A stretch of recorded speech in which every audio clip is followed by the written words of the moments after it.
So the other day, in the context of a video I posted regarding violent crime in the United States, I got this comment right here from 15 Anwar, who reminds us that we need to consider how illegals, as he or she calls them, contribute to violent crime in America.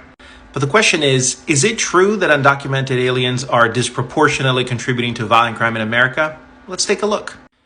Fortunately, there are people that are way smarter than me that have conducted this type of research, and the data that I'm about to show you relates to information coming from the state of Texas, but we also know that the state of Texas is a border state, so it is, if anything, more representative than others about the discrepancy in crime rates between undocumented immigrants and everybody else. And here's the findings.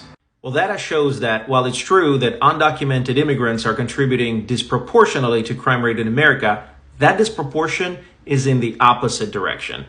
Undocumented immigrants are less likely than US-born citizens and legal immigrants to commit violent crime, property crime, drug violations, and even traffic violations.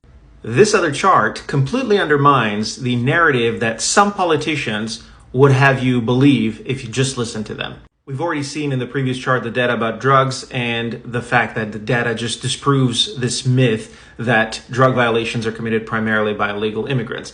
But look at property crime, burglary, theft, and arson. The theory is that the most economically disadvantaged are the ones that are committing the majority of these crimes, and we all know that illegal immigrants are the most economically disadvantaged. And yet, undocumented immigrants are committing property crimes at a rate that is only 23% that of US citizens and only 40% that of documented immigrants. And if that weren't enough, even trends are confirming the data that we just saw. This is the curve that depicts the trend in crime rate among the three categories. And as you can see, US citizens have seen a constant increase over the years in crime rate. Legal immigrants ebb and flow, and undocumented immigrants have stayed stable with a slight decline over the years. I know this will shock many of you, but it looks like the claims that we should all fear illegal immigration because it brings crime to our country is absolutely unfounded. And now you know.